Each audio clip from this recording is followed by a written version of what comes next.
Equestria Girls dolls. The good, the great, the original. Video is not intended for children under the age of 13 years old. The comment section has been turned off. It's because YouTube did it, not me. I am an adult, not a child. Hello and welcome back. This is Daisy Spines coming at you with a video about Equestria Girls.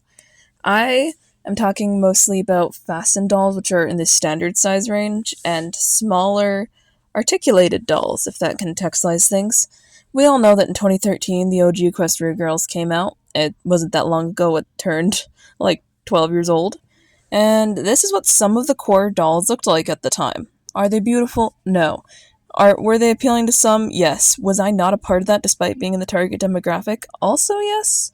They lacked most articulation, but some of the special dolls from different lines did have it, so they'd have more than 5 points, 7 or 9 points, for instance. But overall, these were just like play dolls. They were not the more high-concept fastened dolls we were seeing at the era, which this is the best time to tell you that these were meant to compete against Monster High dolls, which had far more points of articulation, higher quality clothes, hair, and facial sculpts, and screen printing, and were generally just perceived as a better doll line in the fastened doll space, which these were attempting to break into. So for me, they never struck a chord, but to be fair, I was also viscerally disgusted by Monster High dolls as a child. Not them for having odd features, it was the body under the clothes that disgusted me, and they had a similar build.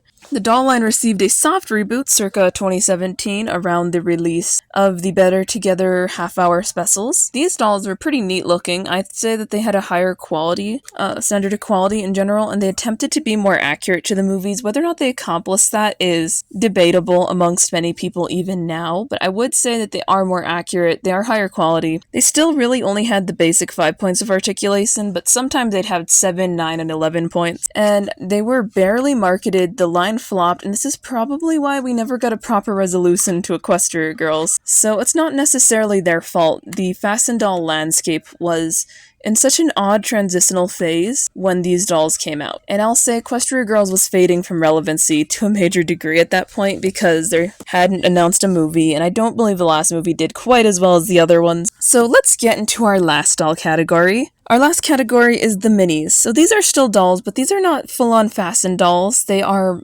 articulated action figure type doll, usually with sculpted or molded on hair. They had a greater level of sew accuracy, but not to the complete degree.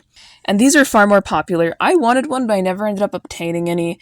They did have a common flaw that if they were played with too hard or pulled in any wrong directions, whole limbs or part of limbs would fling off. So for instance, they sometimes broke at the knee or, more commonly, at the hip and shoulders. I'm not aware of the heads being quite as breakable as the rest of the body, but they did have some issues, especially in the beginning. According to many people, this did improve over time of them existing. This didn't say quite as bad. Now, what happened with them? I don't really know. I remember seeing them up to 2019, but I don't believe that they were really getting many new ones past about 2017, and they're just selling old stock, at least at my local retailers that carried Equestria Girls merchandise. These dolls did strike a chord with a lot more people in the target demographic and out of the target demographic of Equestria Girls. Anyway, I hope if you guys enjoyed this video, consider commenting, and subscribing. Bye!